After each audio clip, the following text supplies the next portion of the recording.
Start तो किया, आज स्टार्ट तो करते हैं 9 चैप्टर से, जिसका नाम है योगा सूत्री अध्याय। 9 चैप्टर का नाम क्या है? योग्य सूत्री अध्याय।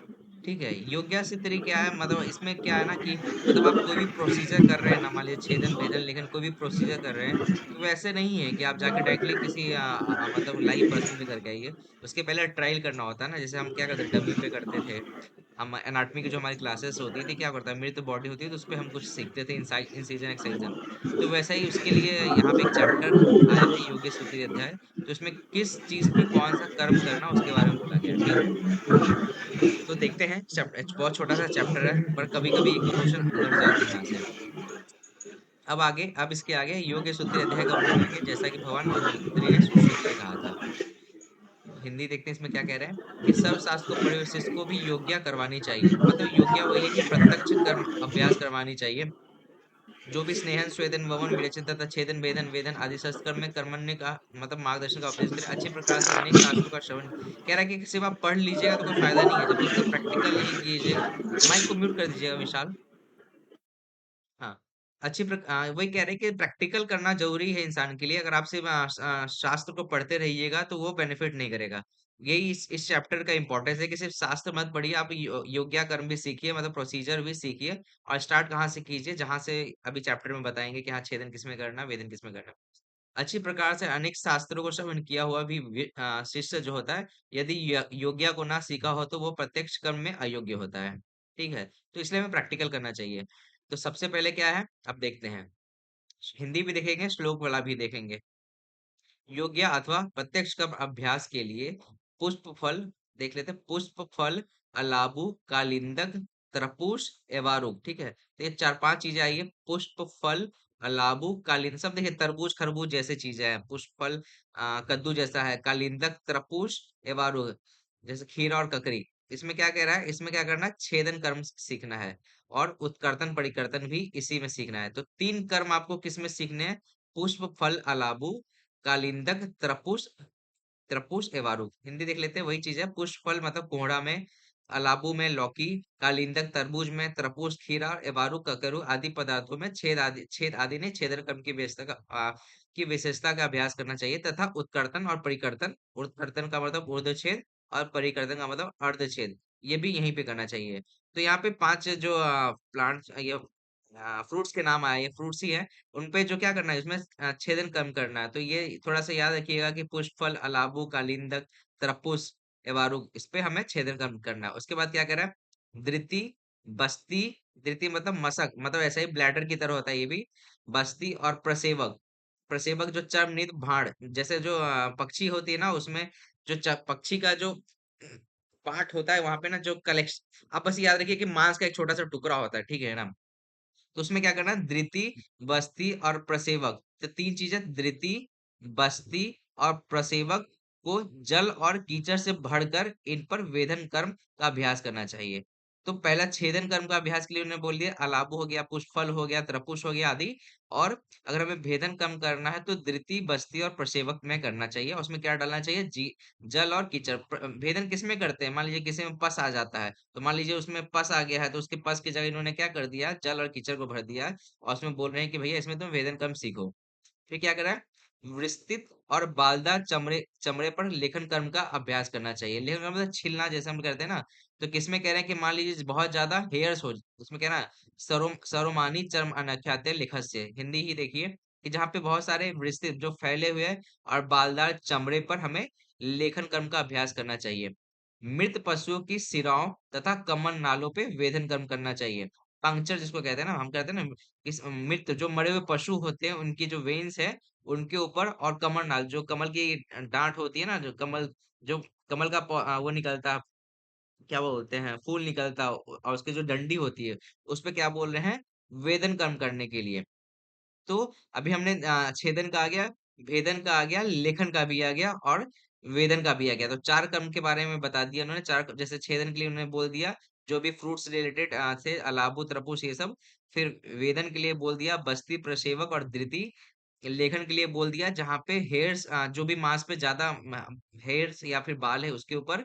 और क्या बोला उनके लिए जो वेदन के लिए बोला, जो शिराएं होती है, मरे हुए पशुओं की जो शिराएं होती है, वेन्स होती है, या फिर कमल नाल पे वेदन कर्म करना चाहिए। फिर आगे क्या कह रहा है, घुन लगने से, मान लीजिए किसी काष्ठ, कोई भी लकड़ी में ना घुन लग गया हो, काष्ठ में, बांस में, और कमल नाल आदि तथा सूखे हुए तुम्बी में, ऐसन कर्म, ऐसन कर्म, पनस, बिंबीफल और बिल की मज्जा तथा मृत उसके दाव पे आहरण। तो ऐसनी के लिए क्या बोला है, ऐसन कर्म के लिए क्या बोला है इन्होंने, कि मान लीजिए ऐसन कर्म उसमें करना है जो जो काष्ठ होता है, लकड़ी जो होती है जहाँ पे घुन लगे होते हैं, या फिर बांस में, या फिर कमल नाल। देखिए यहाँ पे कमल नाल यहाँ भी आया और कमल नाल यहाँ पे भी आया है। तो कमल नाल आप लिख लीजिएगा, कमल कमल नाल अलग से लिख लीजिएगा। और कमल नाल में क्या क्या है, एक तो वेदन भी है और एक ऐसन भी है। एक और चीज आगे आएगा।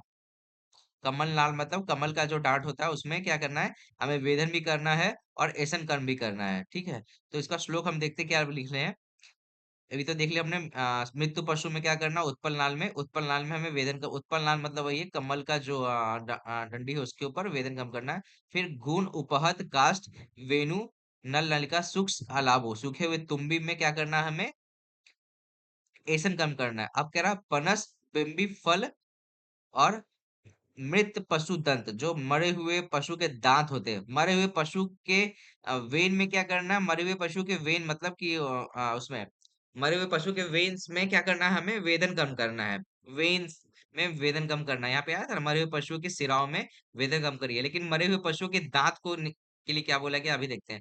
पनस मतलब कटहल में बिम्बी फल और बिल फल की मज्जा तथा मृत पशु के दांतों पे आहरण कर्म करना चाहिए, ठीक है ना। तो अभी चार ऊपर हो गया था, एसन पांचवा, और आहरण के लिए बोल दिया बिल फल की मज्जा पे करिए, या तो मृत पशु के दांत पे कीजिए, या बिम्बी फल या पनस, जो कटहल होता है, बिम्बी फल मतलब टुंडी उंडी जो होता है, बिल और जो बेल होता है उसके मज्जा जो होता है उसके ऊपर हमें बोला गया है आहरण कम। और साथ साथ ये मृत पशु के दांत, ये क्वेश्चन आएगा कि मृत पशु के दांतों के ऊपर कौन सा कर्म करना चाहिए, तो आहरण कम करना चाहिए। फिर मोम से लिपटे हुए सेमल के फलक पर विश्रावण विश्रावण कर्म। मान लीजिए कि मतलब कि मोम से लिपटे हुए सेमल के फलक, अब सेमल का जो फल होता है ना उसके ऊपर मोम से घिस के उसके ऊपर बोला गया विश्रावण कर्म करने के लिए। पतले तथा मोटे दो वस्त्रों के, तो ये विश्रामण आ गया, ये हमारा नेक्स्ट आ गया विश्राम। पतले तथा मोटे दो वस्त्रों के प्रांत भागों तथा कोमल चमड़े के प्रांत भागों में सीवन कर्म करना चाहिए। तो सातवां हमारा विश्रावण के लिए बोल दिया था इन्होंने, और आठवां सीवन किसके लिए बोले, सीवन के लिए किस कौन बोले, कोई कपड़ा हो, पतला हो या मोटा हो, उन वस्त्रों के प्रांत भागों मतलब किनारे के ऊपर, या फिर कोमल चमड़े के प्रांत मतलब जो मान लीजिए बहुत पतला सा मान लीजिए चमड़ा है उसके ऊपर हमें क्या बोला, सीवन कर्म करने के लिए बोला है। ठीक है, तो यहाँ पे आठों जो भी आठों जो प्रोसीजर हैं, जो शस्त्र क्रम है उनके लिए बता दिया गया। तो पहले छेदन के लिए किस पे बोला है, अलाबू में, पुष्प फल में, कालिंदक में, त्रपुष में, और एवारुक और कचेरुक। और इसमें छेदन क्रम जिसमें करना उसी में उत्कर्तन और परिकर्तन भी करना है। भेदन के लिए उन्होंने बोला है धृति, बस्ती, प्रसेवक। लेखन के लिए उन्होंने बोला है कि जहाँ पे बहुत ज्यादा विस्तृत और बालदार चमड़े पर बाल हो वहां पे। फिर मृत पशु की सिरा और कमल नाल पे वेदन कर्म बोला है। और फिर फिर एक बार वेदन और कमल लाल पे एक और चीज बोला, घुन लगने से नए हुए कास्ट। ये थोड़ा भूलने वाली चीज है, इसको आप याद रखिए। गुनो उपहत जो कास्ट है, बांस है, और कमल लाल पे ऐसन बोला है। फिर पनस, बिम्बी फल और बिल फल, ये वाला कंफ्यूजन हो जाता है हमारा छेदन से, तो इसको अलग, इसको भी अलग मतलब आप अंडरलाइन कर लीजिएगा। यहाँ पे कंफ्यूजन हमें लगेगा कि ये उसके लिए आया है, क्योंकि फ्रूट जहां भी आ रहा था हमको लग रहा है छेदन कर पे, बट ऐसा नहीं है। जैसे कटहल हो गया, बिम्बी फल हो गया, और बिल फल हो गया, यहाँ पे क्या बोला है, यहाँ पे बोला है इन्होंने कि हमें आ, हमें क्या करना चाहिए, आहरण कम करना चाहिए। और आहरण कम इसमें भी ये क्वेश्चन आया हुआ था, मृत पशु के दांत पे भी करना चाहिए। एक है कि मोम से लिपटे हुए सेमल के फलक पे विश्रावण कम, तो विश्रावण कम सिर्फ एक ही चीज बोला कि मोम से लिपटे हुए जो सेमल के फलक है। और सीवन के लिए बोला है कि दो वस्त्रों के प्रांत भागों तथा कोमल चमड़े के प्रांत भागों पे सीवन कम करना चाहिए। तो ये आठों जो शस्त्र कम है उसके लिए कौन से डमी का यूज करना उन्होंने बता दिया है। अब आगे कुछ और बताया है, देखते हैं वो क्या कह रहे हैं। मृत्तिका से बनाए हुए पितले मतलब मिट्टी से जो बनाया हुआ जो वस्त्र, अथवा मतलब मान लीजिए कोई कपड़ा से या मिट्टी से जो पुतले बनाए जाते हैं कि अंग प्रत्यंग, मान लीजिए आप देखते हैं ना खेत में क्या होते हैं, आप या शोरूम में भी जाते हैं तो बहुत सारे बॉडीज लगे हुए रहते हैं। उसमें क्या करना चाहिए, उनके हाथ पैर होते हैं ना, तो बोला गया है कि वस्त्र अथवा मृत्तिका से बनाए हुए पुतलों के अंग प्रत्यंग पे बंधन कर्म करना चाहिए। तो बंधन कर्म अभी आगे आएगा, बंधन जैसे कितने प्रकार के बंधन होते हैं वो करना है, तो किस पे कीजिए, वस्त्र अथवा मृत्तिका से बनाए हुए पुतलों के अंग प्रत्यंग पे। श्लोक में क्या लिख रहा है? हम्म, पुस्त पुस्तम वही है कि पुस्त मतलब जो मिट्टी का बनाया हुआ पुतला है उसके ऊपर बोल रहा है। अंग प्रत्यंग विशेषणु बंधनो मतलब उनके अंग प्रत्यंग पे बंधन कम करना चाहिए। ये बंधन कम के लिए आया। फिर मुलायम मांस खंडों पर, अब कह रहा है कि मुलायम जो मांस होते हैं, मुलायम मांस के जो खंड होते हैं मतलब पीस जो सॉफ्ट मांस के टिश्यूज होते हैं उसके ऊपर बोला है अग्निकर्म और क्षार कर्म करना चाहिए। ठीक है, अग्निकर्म और क्षार कर्म के लिए क्या बोला है? मुलायम मांस के पिंडों पे या खंडों पे। ये यहाँ पे श्लोक में क्या बोला है? मृदु चम मांस, यही मुलायम के मांस पे क्या बोल रहा है?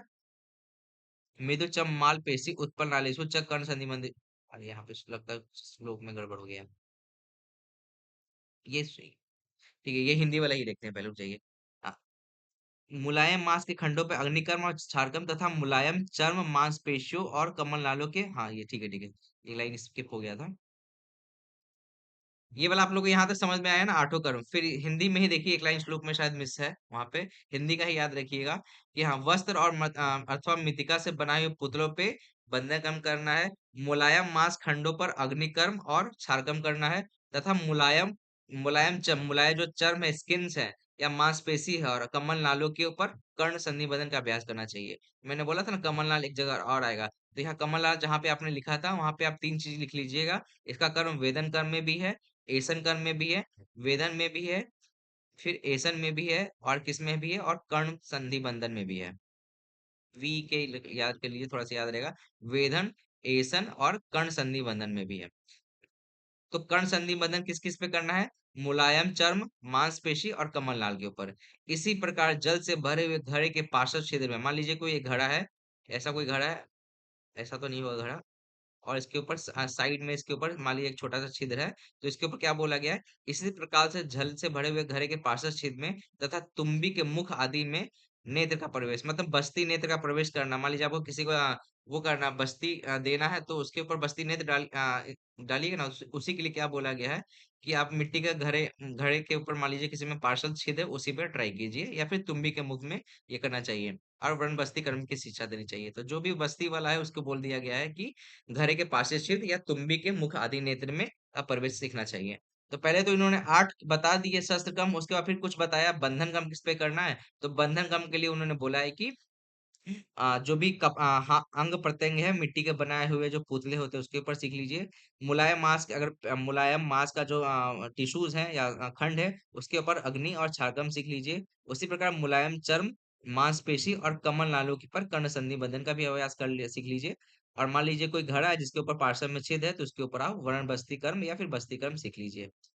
ठीक है, तो ये हमारा योग्य सूत्री अध्याय का इंपॉर्टेंट है। इसमें बस एक यही श्लोक है जो इंपॉर्टेंट है, जिसमें बोला है कि जिसमें से आपको कोई भी प्रोसीजर सीखना है तो आप कहाँ पहले ट्रायल कीजिए, जिसके बारे में यहाँ वर्णन आया है। ठीक है, फिर क्या कह रहे हैं? अधिक बुद्धिमान छात्र उक्त प्रकार के उपकरणों तथा अनेक योग वस्तुओं पर योग्य का अभ्यास करता हुआ शस्त्र आदि कर्मों को करने में मोहित नहीं होता है। वही कह रहा है कि अब इस पे करिएगा तो फिर आप जब प्रोसीजर करने जाइएगा तो आप घबराइएगा नहीं। इसलिए शस्त्र चार और अग्निकर्म में कौशल की इच्छा रखता हुआ छात्र जहां पर जिस कार्य की समानता या सुगमता देखे उस पर उसी शस्त्र आदि कर्म का पूर्ण अभ्यास संपादन करें। तो बस यही लास्ट चैप्टर था, नाइन सॉरी लास्ट श्लोक था 9 चैप्टर का। तो इस 9 चैप्टर में जो आपको श्लोक देखना है वो बस यही वाला श्लोक देखना, चौथा नंबर, इसको देख लीजिएगा। हाँ, ठीक है। किसी को पूछना है इसमें?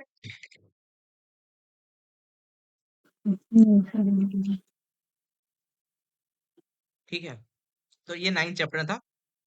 नेक्स्ट चैप्टर देखते हैं 10 चैप्टर। 10 चैप्टर भी बहुत इंपॉर्टेंट नहीं है।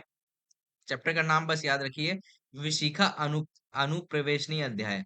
विशिखा अनुप्रवेशनीय अध्याय का मतलब क्या है ना, कि पहले क्या करते थे वैद्य लोग, क्या करते थे पहले, को हॉस्पिटल खोल के नहीं बैठे होते थे। लोग क्या करते थे, राजा के ऑर्डर पे ही वो आते थे, सभागार में आते थे और मरीज को देखे करते थे। तो इसलिए ये बोला गया कि विशिखा अनुप्रवेशनीय अध्याय मतलब जब रोगी के घर पे जाने लगे तो वैद्य को तो उसमें क्या क्या करना चाहिए उसके बारे में बोला गया है।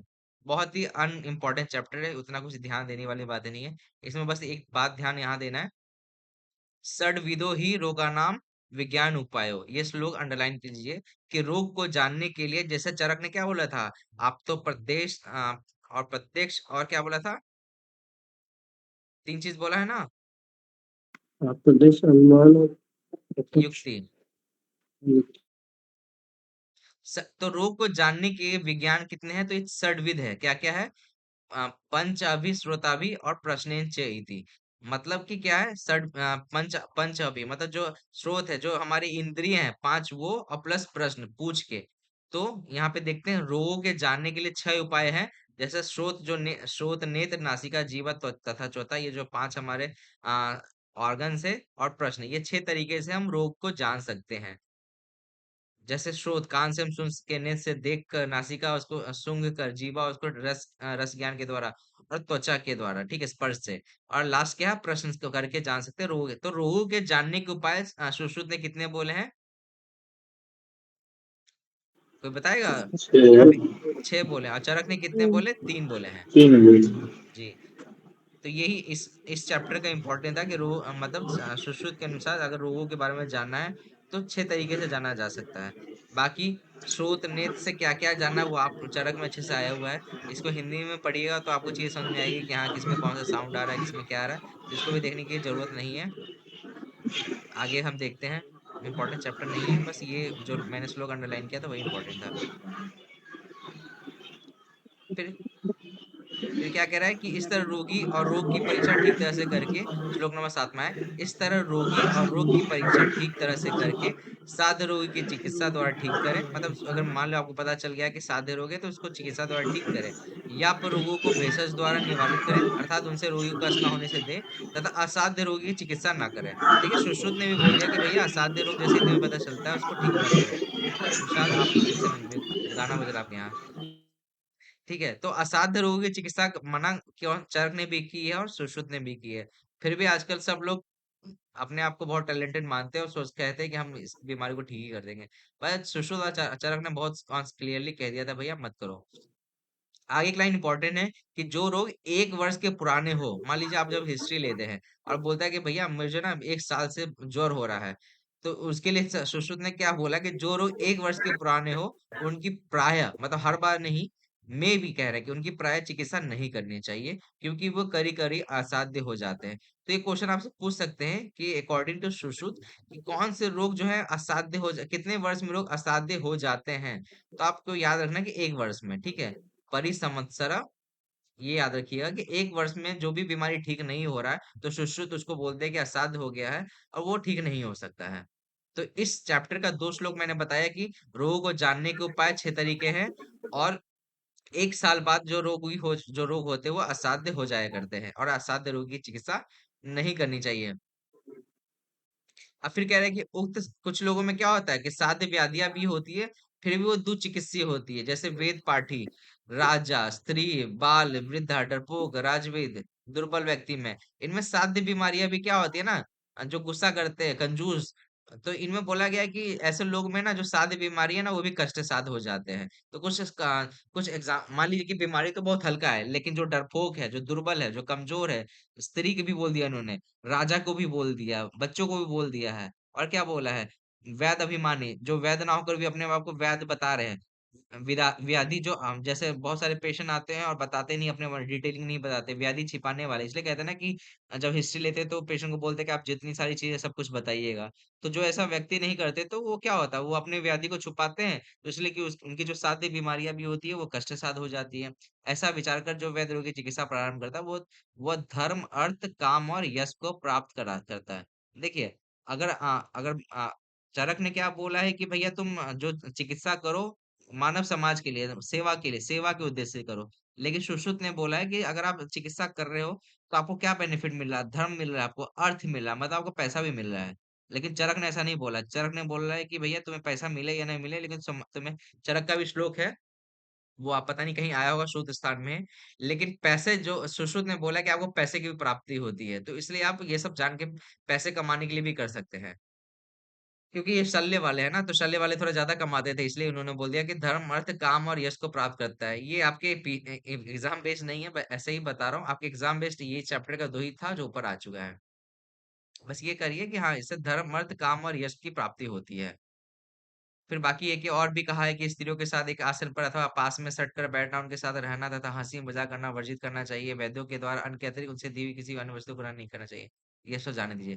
तो हमारा 10 चैप्टर भी बहुत इंपॉर्टेंट चैप्टर नहीं था। 9 चैप्टर का बस एक श्लोक इंपॉर्टेंट था। लेकिन अब जो नेक्स्ट चैप्टर आएगा 11 चैप्टर, वो इंपॉर्टेंट है। जैसे हमारा यंत्र कर्म शस्त्र कर्म इंपॉर्टेंट था, वैसे ही जो 11 चैप्टर है क्षार क्षार के बारे में जिसमें जाना है, क्षार के बारे में जानना है, वो चैप्टर इंपॉर्टेंट है।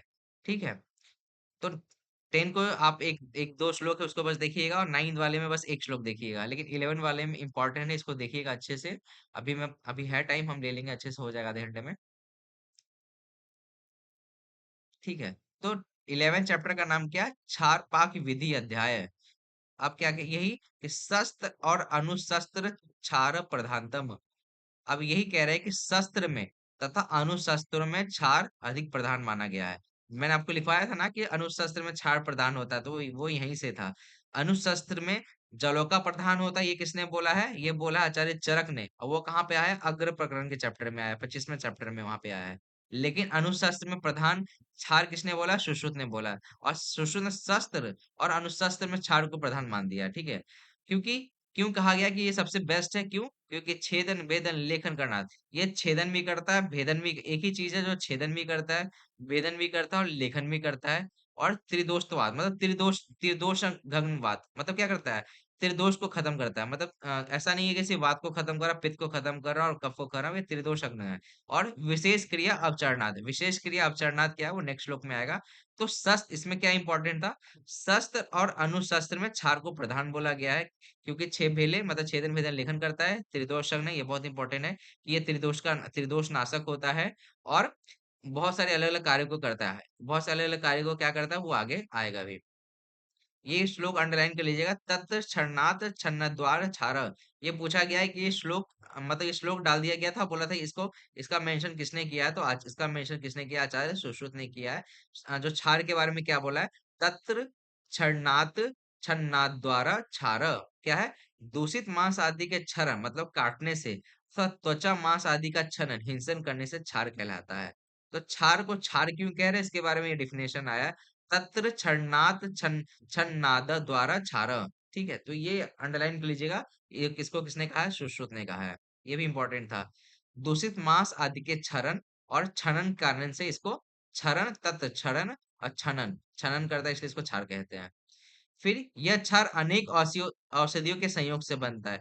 तो जो भी क्षार बनता है वो ऐसा नहीं है कि सिर्फ धागा से बन रहा है। हम क्षार धागा सोचते हैं, ऐसा नहीं है। ये क्षार अनेक औषधियों के संयोग से बनता है, बहुत सारी इसमें औषधियां मिली होती है।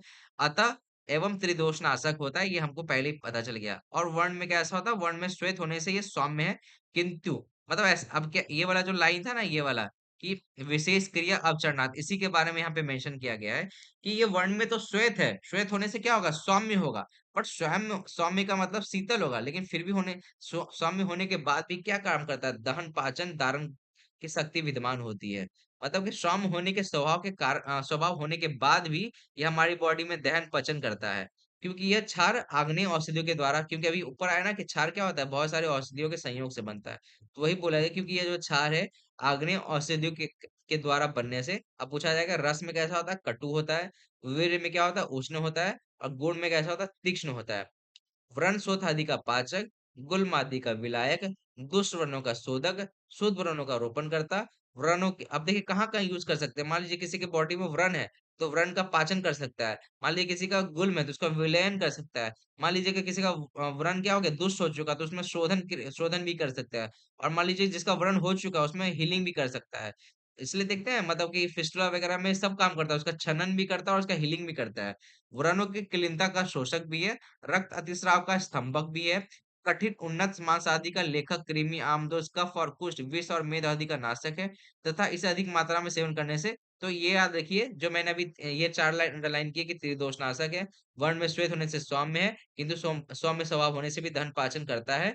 और इस रस में कटु, वीर में उष्ण, गुण में तीक्ष्ण है। और लास्ट लाइन ये अंडरलाइन कीजिएगा कि अगर आप इसका मात्रा में अधिक सेवन करते हैं, ये तो पुस्तक मतलब पौरुष शक्ति का नाशक होता है। ये आपके उसमें भी आया है कि जहाँ पे 3 चीजें ज्यादा अधिक सेवक नहीं करनी चाहिए, पिपरी, क्षार, लवण, तो वहां पे बोला गया ना क्षार का ज्यादा यूज करने से वो पौरुष शक्ति का नाशक होता है। तो वही चीज यहाँ पे भी आई है। इसके गुण यहाँ पे आ गए हैं, और ज्यादा यूज करने से इसका क्या नुकसान होगा ये भी आ गया है। फिर बोला गया कि क्षार कितने प्रकार के होते हैं? तो सद्विविध, प्रतिसारणीय क्षार और पानीय क्षार। पर पानी मतलब पीने वाला, तो जो पानी है मतलब जो हम ओरली ले रहे हैं, और प्रति सारणी का मतलब जो हम स्किन के ऊपर लगा उगा रहे हैं, मतलब इसको मुंह से नहीं ले रहे हैं।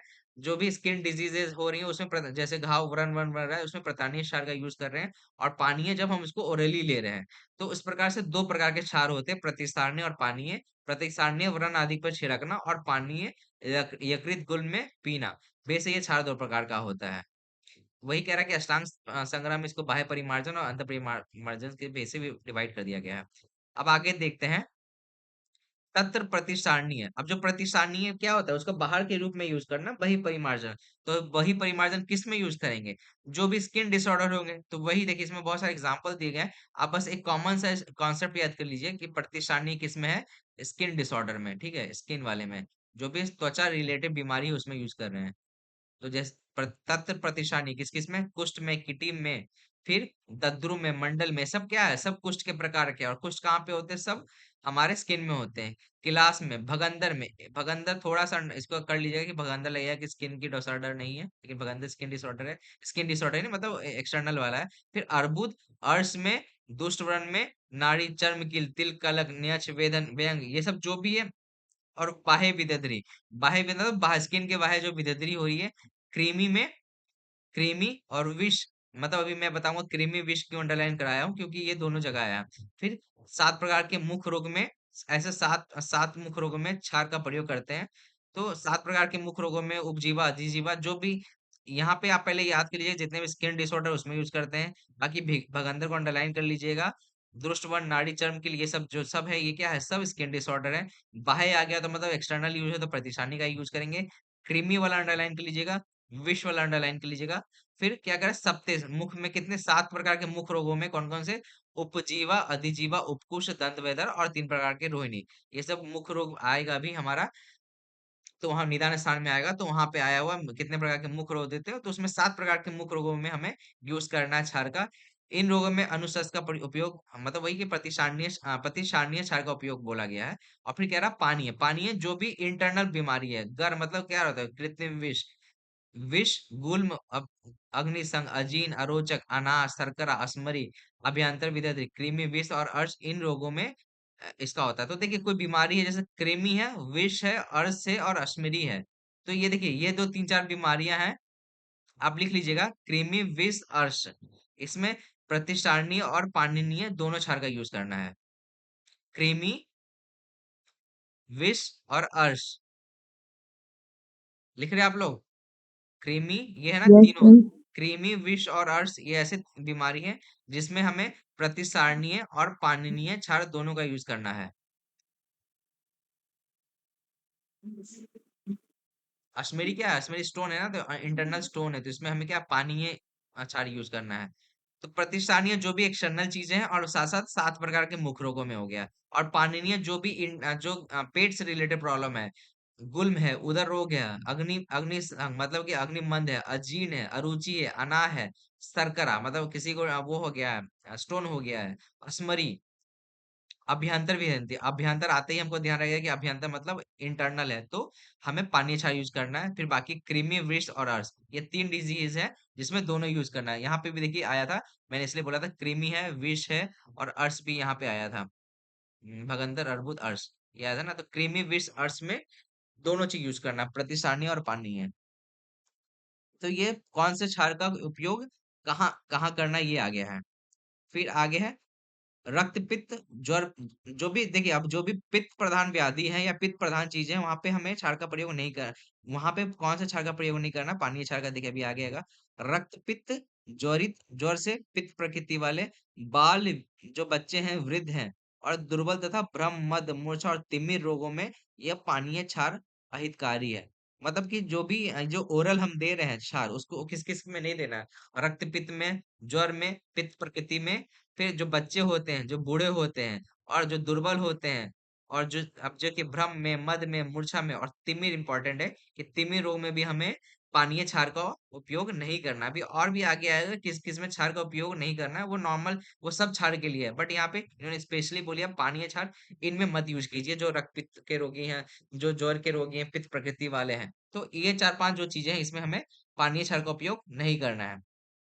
इस पानीय क्षार को इतर अर्थात प्रतिस्थानीय की तरह औषधियों को जलाकर श्रवण करके बनाकर लेना चाहिए। इसके निर्माण की विशेष विधि आगे अब कैसे बनाना है उसको चैप्टर गुल्म अध्याय में करेंगे। अब कह रहा है कि ये अथ त्रिविधो मृदु मध्य तीक्ष्ण, ये किसके लिए आया है? प्रतिस्थानीय क्षार के लिए आया है। पानीय क्षार के बारे में जो है वो अभी आगे आएगा। आप लोग बस 2 मिनट रुकिएगा तो मैं बस आ रहा हूँ, ठीक है? आपस में बात कीजिए।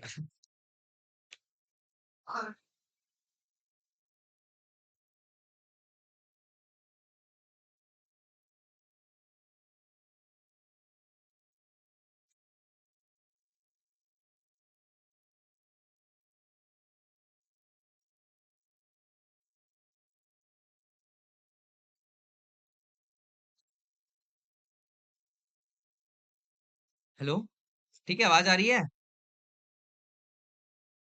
Yes sir. ठीक है। तो अभी पानीय क्षार को कैसे बनाना है, क्या बनाना है, वो अभी आगे आएगा, लेकिन अब जो बताएंगे वो प्रतिष्ठानीय क्षार के बारे में बताएंगे। तो प्रतिष्ठानीय क्षार कितने प्रकार के होते हैं? 3 प्रकार के, मृदु, मध्य और तीक्ष्ण। प्रतिष्ठानीय क्षार भी 3 तरह का होता है, जैसे मृदु, मध्य और तीक्ष्ण। इस क्षार को बनाने की इच्छा वाली वैध शरद ऋतु में। तो यहाँ पे एक क्वेश्चन आया था कि क्षार को कौन से ऋतु में बनाना चाहिए।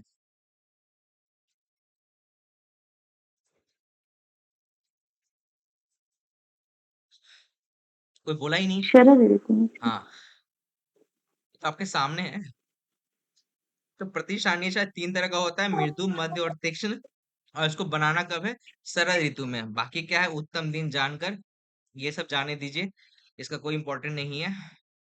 हिंदी एक बार पढ़ लेते हैं कि गिरि पर्वत के प्रसथ भूमि में उत्पन्न हुए शीत वर्षा अग्नि विष कृमि आदि से जिसका वीर या प्रभाव नष्ट ना हुआ, तथा मध्य आयु के बहुत बड़े काल फूल वाले मुस्क मुखों को मंत्र आदि प्रथम दिन आमंत्रित कर। दोस्तों ये सब इंपॉर्टेंट नहीं है, इसको जाने दीजिएगा, जाने दीजिएगा। बस प्रतिष्ठानीय क्षार 3 प्रकार के होते हैं, और कब बनाना है, तो हमें शरद ऋतु में बनाना है। फिर अब इस उपयुक्त विधि के ही अनुसार कूड़ पलाश, बस इसको अंडरलाइन कीजिएगा, कुटच कुटच पलाश बस। बाकी इतने सारे बहुत सारे जो ड्रग्स के नाम अंडरलाइन मत कीजिए। ये छाड़ बनाने के लिए बताया जा रहा है, क्योंकि आपको पूछा नहीं जाएगा, आपको बोला नहीं जाएगा जाके छाड़ बना के आओ। अब ये सारे जितने भी प्लांट, जितने भी द्रव्य के नाम है, उसके लिए क्या बोल दिया है कि इसको जलाकर इसका भस्म बना लेना चाहिए, ठीक है, पाउडर फॉर्म में बना लेना चाहिए।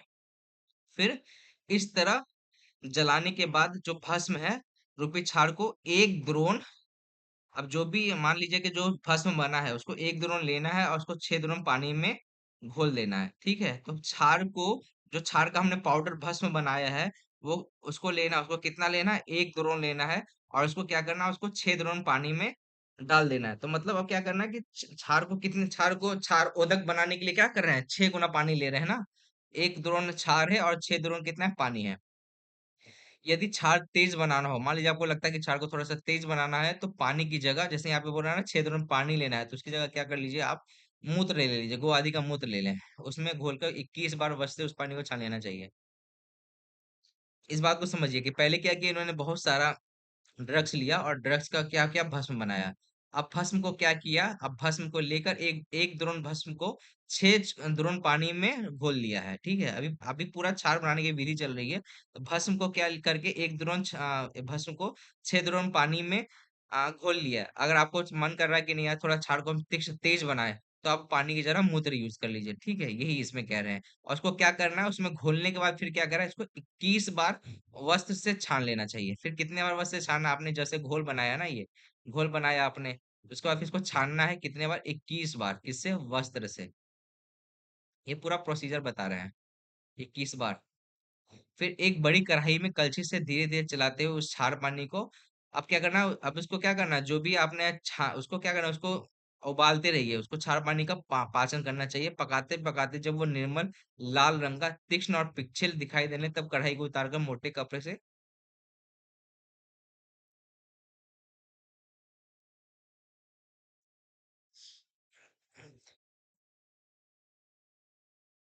मेरी आवाज नहीं आ रही थी क्या अभी बीच में?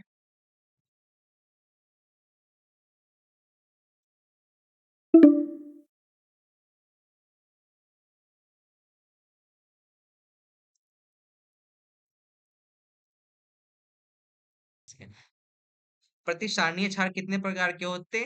तीन प्रकार के होते हैं, मृदु, मध्य और तीक्ष्ण। उसको कैसे बनाना है वो बताया है। तो कौन से ड्रग लेने हैं ये आप याद मत रखिए, मतलब आपको क्या याद रखना है कि शरद ऋतु में अचार बनाना है। बाकी जो भी ड्रग्स लेने हैं, जो भी प्लांट से जो भी लेने हैं, जैसे कुटस प्लास ये सब जो भी लेना है, इसका आप क्या करिए, भस्म तैयार कीजिए। भस्म तैयार कीजिए, मतलब पाउडर फॉर्म को बनाइए, और पाउडर को क्या कीजिए, जो भी भस्म ये पाउडर है तो उसको एक द्रोण पाउडर को लीजिए, और उसको छह छह द्रोण पानी में डाल दीजिए। उसको 6 द्रोण पानी में डाल दीजिए। तो इसको क्या कहते हैं, क्षार उदक कहते हैं। पानी में डालना उदक है ना, तो क्षार उदक कहते हैं। अगर आपका मन कर रहा है कि नहीं मुझे क्षार थोड़ा तेज बनाना है, तो उसमें पानी की जगह हम मूत्र का यूज कर सकते हैं। और इसको छानने के बाद, इसको डालने के बाद क्या करना है, फिर आपको 21 बार ना इसको वस्त्र से छान लेना है। फिर आपको क्या करना है, 21 बार छानने के बाद इसको आप चूल्हे पे चढ़ा दीजिए। और कब तक उसको गर्म करना है, जब तक वो लाल रंग का तीक्ष्ण और पिच्छल ना हो जाए, तब तक उसको गर्म करना है। तो ये हमारा क्षार उदक बन गया है। तो यहाँ तक जो बना है वो मृदु क्षार है, ठीक है, यहाँ तक जो बना है ये मृदु क्षार है। इसी में अगर हम क्या करेंगे, इसी में हम क्या करेंगे, प्रतिवाप। मतलब हम किसी चीज को प्रतिवाप क्या करते हैं, किसी चीज को हम किसी में बुझाने की क्रिया को प्रतिवाप कहते हैं। इसी को निर्वाप भी कहते हैं, जैसे अवाप निर्वाप ये सब आता है हमारे रस शास्त्र में। तो यहाँ तक तो मृदु क्षार था। अब क्षार को मध्यम बनाना है, तो हम क्या करेंगे, ये जो कट शर्करा है, भस्म शर्करा है और शंख नाभि है, इसका इसको क्या करेंगे, इसी जो क्षार उदक है, अब यहाँ पे तो क्वांटिटी मेंशन नहीं था, लेकिन आप ध्यान रखिए कि तो दो, अगर मान लीजिए दो द्रोण आपने क्षार उदक लिया है, और उसमें आप क्या करेंगे, 8 पल शंख नाभि डाल देंगे, तो वो मध्यम क्षार हो जाएगा। समझ में आया? अगर आपने 2 द्रन क्षारोदक मृदु क्षारोदक का मतलब जो भी आपने मृदु क्षार लिया, उसमें 8 पल शंख नाभि डाल दीजिएगा, तो वो मध्यम क्षार आ जाएगा। तो ये है ये, ठीक है। फिर आगे हम देखते हैं कि अब आगे क्या बताएंगे, कि अब इसको, अब तो मृदु मध्य के बारे में आ ही गया, अब थोड़ा सा देख लेते हैं कि तीक्ष्ण कैसे बनेगा। तो प्रतिवापे यथा लाभे दंती द्रवंती चित्रकला, ये क्वेश्चन पूछा गया है। देखिए मध्यम क्षार का पूछा गया है कि इसमें से मध्यम क्षार बनाने के लिए क्या डालना है, तो शंख नाभि और दंती द्रवंती कब डालना है, बस आप पूरा नहीं याद कीजिएगा, बस इतना याद रखिए, दंती द्रवंती चित्रक। अगर ये तीन चार पांच चीजें, तीन चीजें बस याद रखिए, बाकी से नहीं पूछेंगे। द्रंती आदि करके आता है क्वेश्चन में, उसी तरह संघ आदि करके आता है। तो दंती द्रवंती अगर आप डाल रहे हैं, तो वो क्या हो जाएगा, वो तीक्ष्ण हो जाएगा। दंती द्रवंती जो भी आप कर रहे हैं, इसको मिटा देता हूं मैं।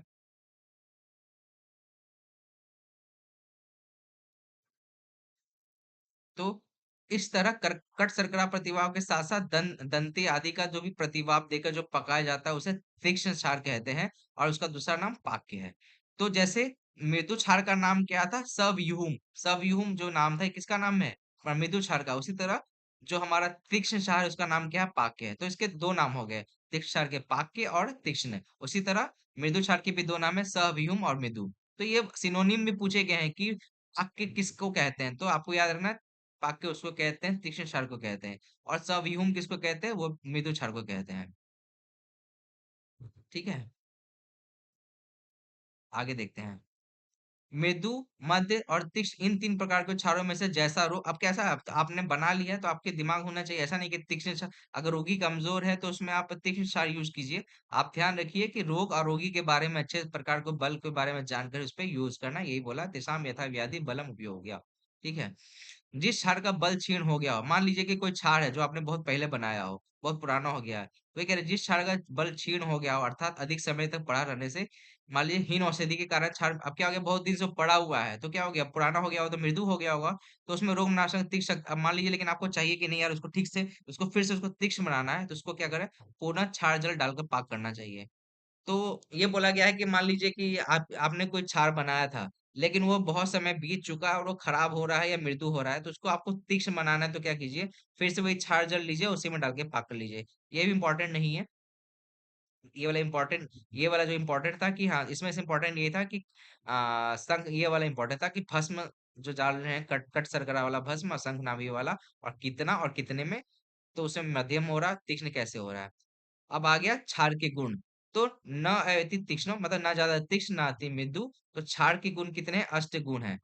ना ना ज्यादा ना ज्यादा तीक्ष्ण ना मृदु, किंतु रंग में श्वेत शुक्ल।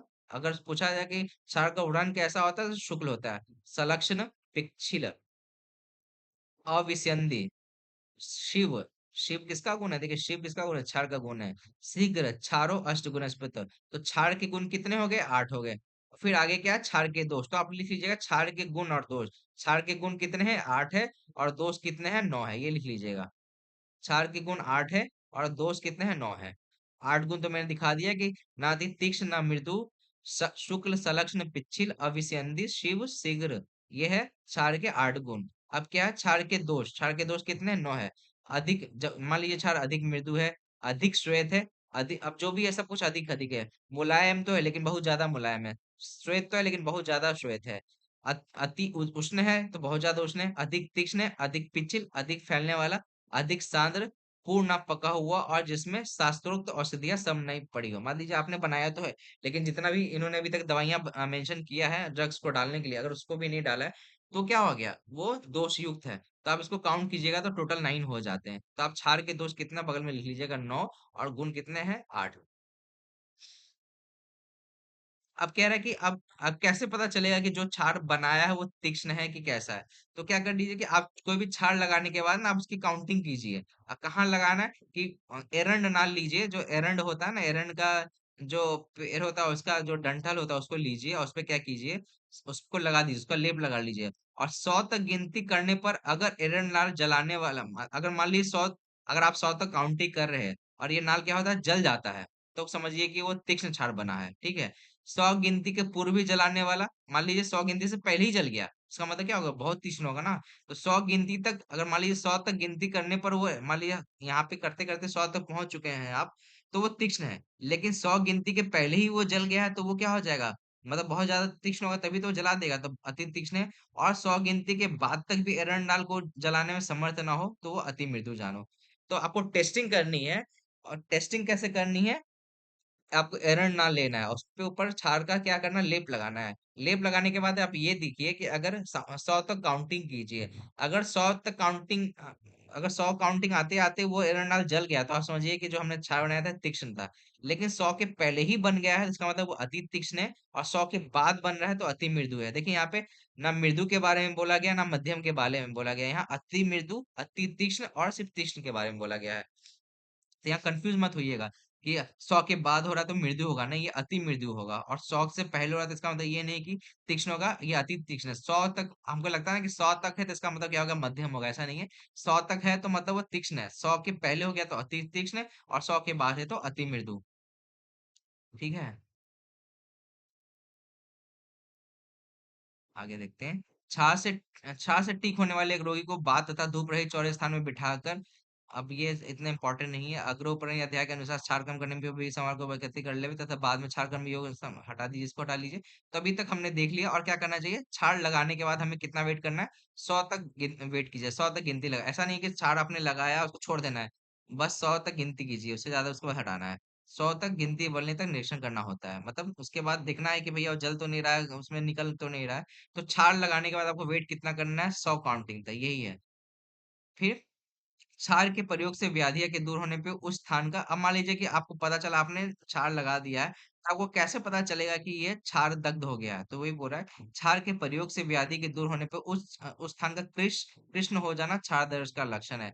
मान लीजिए कि आपने क्षार लगाया है और वो काला हो चुका है, तो आप समझ जाइए कि क्षार दग्ध हो गया, मतलब क्षार ने उसको जला दिया है, दग्ध लक्षणम है।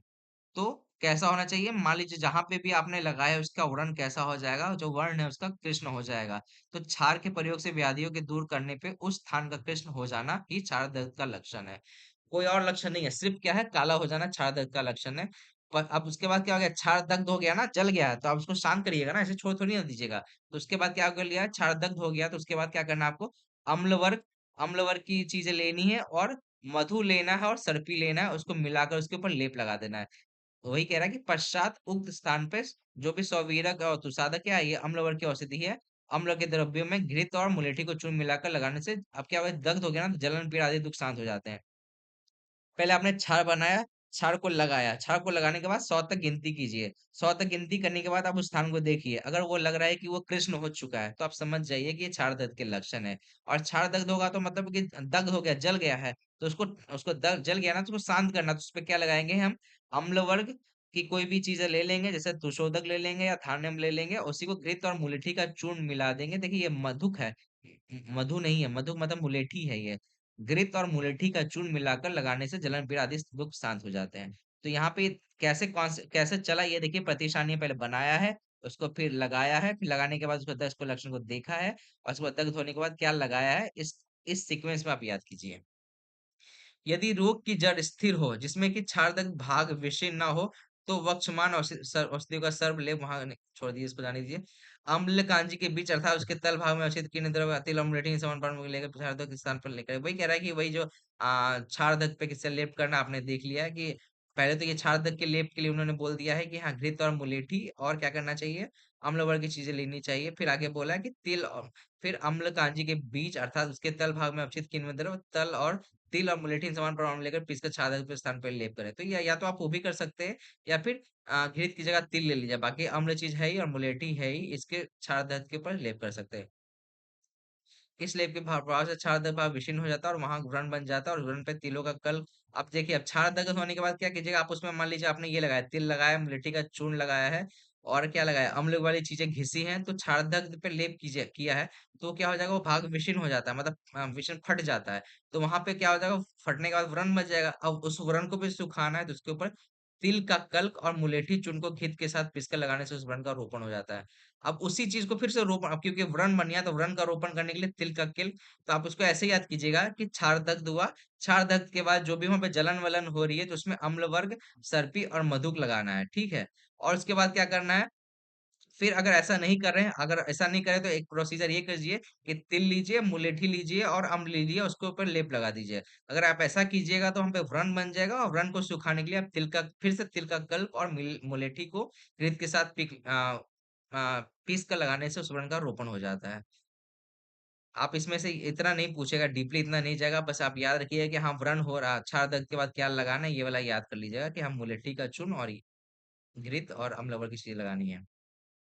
फिर ये वाला चीज इंपॉर्टेंट है कि भगवान धन्वंतरी सुश्रु से कहते हैं कि हे वत्स, यदि तुम्हारा ये सिद्धांत है कि तीक्ष्ण तथा उष्ण वीर और आग्नेय अम्ल रस के प्रयोग से अग्नि के समान धर्म वाला क्षार किस तरह शांत हो जाता है, तो मेरे द्वारा इस शंका का समाधान किया जाएगा। अब कह रहे हैं कि कैसे अम्ल से अग्नि का धर्म वाला क्षार कैसे शांत हो जा रहा है, देखो वही बताना चाह रहे हैं कि क्षार के अंदर अम्ल रस को छोड़कर, मतलब क्षार में कितने रस होते हैं, 5 रस होते हैं। कौन सा रस नहीं होता है, अम्ल रस नहीं होता है। ये भी क्वेश्चन पूछा गया है कि क्षार में कौन सा रस नहीं होता है, तो अम्ल रस नहीं होता है।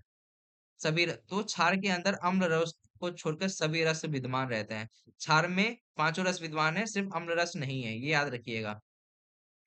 और उसमें कटु रस अधिक मात्रा में या प्रधान रहता है, तथा लवण रस अल्प मात्रा में रहता है या अप्रधान रहता है। तो क्षार जो होता है, क्षार में पांचों रस होते हैं, अम्ल बिल्कुल नहीं होता है। और सबसे ज्यादा जो रस होता है वो कौन सा होता है, कटु रस होता है। और सबसे कम जो होता है वो कौन सा होता है, लवण रस होता है। जब तीक्ष्ण लवण रस अम्ल रस के साथ मिलता है, तब तीक्ष्ण भाव को त्याग कर अत्यंत मधुर भाव का प्राप्त हो जाता है, एवं मधुरता से शांत हो जाता है, जिस तरह से जल से निषाद। वही बोल रहे कि क्षार कैसे, मतलब इतना गर्म होने के बाद भी अम्ल चीजों के साथ मिलने से शांत हो जाता है, उन्होंने इसका एग्जाम्पल दिया है। इसमें से आप बस याद रखिए कि हाँ, क्षार 5 रस का होता है, उसमें अम्ल रस नहीं होता है, बाकी पांचों रस होते हैं, और उसमें कटु रस प्रधान होता है और लवण रस अप्रधान होता है। ये जो मैंने लाइन किया, इसको अंडरलाइन कीजिएगा। फिर रोगग्रस्त स्थान पर क्षार द्वारा सम्यक दहन होने पे रोग का समन अंगों में, अब क्या कह रहा है कि क्षार सम्यक दग्ध का लक्षण बता रहा है कि मान लीजिए अच्छा से दग्ध हो गया, तो क्या आपको देखना है, विकारो उपशमन, मतलब विकार जो था वो समन हो चुका है, लाघव लघुता हो चुकी है, और क्या कह रहा है, लघुता के बाद स्त्राव अस्त्राव, मतलब अस्त्राव। ये क्वेश्चन पता है आपको, ये आईपीसीसी में पूछा था, विकारो उपशमो लाघवम अस्त्राव, ये किसके सम्यक दत्त के लक्षण है, ये एआईपीसीडी का क्वेश्चन था। तो ये इसके सम्यक दत्त के लक्षण है, सम्यक क्षार लगाने के बाद जब दग्ध होता है, उसके लक्षण है विकार का समन होना, लघुता और अस्राव निकलना। फिर क्या करा कि मान लो हीन दग्ध है, मान लो आपने लगाया तो है लेकिन वो अच्छे से नहीं लगा, तो क्या होगा, हीन दग्ध तोद कंडु जाडेता व्याधि वृद्धि। तो वही कह रहा है कि अगर मान लीजिए आपने क्षार तो लगाया है, लेकिन वो अच्छे से नहीं दग्ध कर पाया, तो उससे क्या हो जाएगा, उस स्थान पे सुई जैसे चुभने की सी पीड़ा हो जाएगी, खुजली होगी, और जो भी उसको व्याधि थी, उसकी व्याधि वृद्धि हो जाएगी। और फिर मान लीजिए अति दग्ध है, आप लगा तो दिया लेकिन बहुत ज्यादा उसको जल चुका है, तो क्या होगा, कोई चीज ज्यादा जलेंगे तो क्या होगी, दाह पाक राग श्राव अंग मर्द क्लम पिपासा मूर्छा और मरण हो जाएगी। तो इसमें से आप ये हीन दर्द का आप थोड़ा सा दिमाग सोचिए कि अगर हीन दर्द अच्छे से नहीं लगा हो, तो उसमें कोट कोट कंडू हो जाएगा, और ज्यादा हो गया है व्याधि वृद्धि इसमें आया है, हीन दगदे में आया है। ये बस हिंट ये रखिएगा कि इसमें आपको लगा कि व्याधि वृद्धि मतलब अति दग्ध हो गया, बट ऐसा नहीं हुआ है। व्याधि वृद्धि हीन दग्ध में हुआ है, और अति दग्ध में दाह पाक हो गया है, अंगमर्द हो रहा, पिपासा मूर्छा और मरण तक हो जा रही है।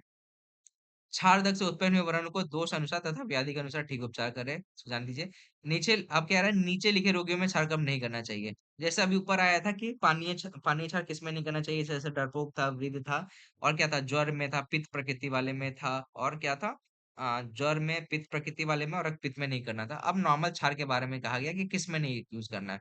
दुर्बल में, बालक में, और डरपोक में, सारे अंग से। अब जिसके अंग में पूरा सर्वांग शून्य, मान लो पूरे जिसके शरीर में पूरा स्वेलिंग हो, उसमें भी नहीं करना है।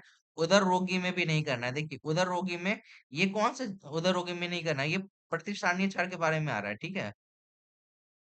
अस- उदर रोगी में, रक्तपित्त के रोगी में, गर्भिणी में भी क्षार का यूज नहीं करना है। आप जैसे नाम सुनेंगे आपको लगेगा कि हाँ सच में यार ऐसा नहीं करना चाहिए। रजस्व वाला स्त्री में भी नहीं करना चाहिए, जिसका ज्वर का वेग बढ़ा उसमें भी नहीं करना चाहिए। उधर हो गया, आप अंडरलाइन कर लीजिए। प्रमेय में आप अंडरलाइन कर लीजिए। उरच्छत से छीन, तृष्णा, मूर्छा से पीड़ित एवं नपुंसक तथा जिस स्त्री की फल योनि अथवा गर्भाशय का या ऊपर नीचे का वंश हो गया, तो आपको ये जितने भी बीमारी का नाम है, उनमें आपको स्थानीय क्षार का यूज नहीं करना है। फिर फिर मर्म स्थान, स्थिरा स्नायु, संधि, तरुणस्थि, धमनी, गला, नाभि, नाखून, शिश्न के भीतर, स्रोतस में, अल्प मांस वाले स्थानों में, एवं वर्त्म रोग को छोड़कर नेत्र के सर्व, मतलब नेत्र में आप यूज नहीं कीजिए, लेकिन वर्तन के जो रोग है उसमें आप यूज कर सकते हैं। बाकी नेत्र के कोई से रोग में क्षार का उपयोग नहीं करना है। बाकी मर्म में, शिरा में, स्नायु में, संधि में भी आपको ध्यान रखना, आपको क्षार का प्रयोग नहीं करना है। क्षार कर्म से साध्य रोगों में जिसका शरीर सोतयुक्त हो, जिसकी हड्डियों में शूल चलता हो, अन्न में जो द्वेष करता हो, हृदय एवं संधियों में जिसकी पीड़ा हो रही है, उन्हें क्षार लाभ नहीं पहुंचाता है। तो यहाँ पे लास्ट में कुछ इन्होंने एग्जाम्पल दिए कि जहाँ पे क्षार का प्रयोग नहीं करना चाहिए। बहुत सारे आपको एग्जाम्पल नाम से ही पता चल जाएंगे, हाँ इसमें नहीं करना है। आप जो जैसे मैंने बोला, उदर रोगी में नहीं कीजिए। उदर रोगी में पानी क्षार बोला गया यूज करने के लिए, यहाँ पे बोला गया नहीं कीजिए। गर्भिणी में नहीं कीजिए, प्रमेय में मत कीजिए। बाकी फिर आप ये मर्म में, शिरा स्नायु में, संधि में, तरुण अस्थि में, सेवनी में, धरनी में, गले में भी नहीं करना है। और व्रत रोग में सिर्फ अब आपसे पूछता जाता है कि कौन से रोग में क्षारकम किया, कौन से नेत्र रोग में क्षारकम कर सकते हैं, तो व्रत में कर सकते हैं, बाकी और किसी में नहीं कर सकते हैं। तो फिर स्वल्प बुद्धि वाला या कम शास्त्र पढ़े हुए वैद्यों द्वारा प्रयुक्त किया हुआ क्षार विष, अग्नि, शस्त्र और वज्र के समान मृत्यु करने वाला होता है। मान लीजिए जिसको बुद्धि कम है और जिसने अच्छे से पढ़ा नहीं है, तो उसके द्वारा अगर क्षार यूज किया जाएगा तो क्या होगा, जैसे विष और अग्नि, शस्त्र और वज्र मृत्यु देने वाला था, वैसे ही क्षार हम मृत्यु दे सकता है। तो इसलिए आप क्षार को अच्छे से समझिए, पढ़िए, उसके बाद ही क्षार का यूज कीजिए। तो ये हमारा 11 चैप्टर था, ठीक है।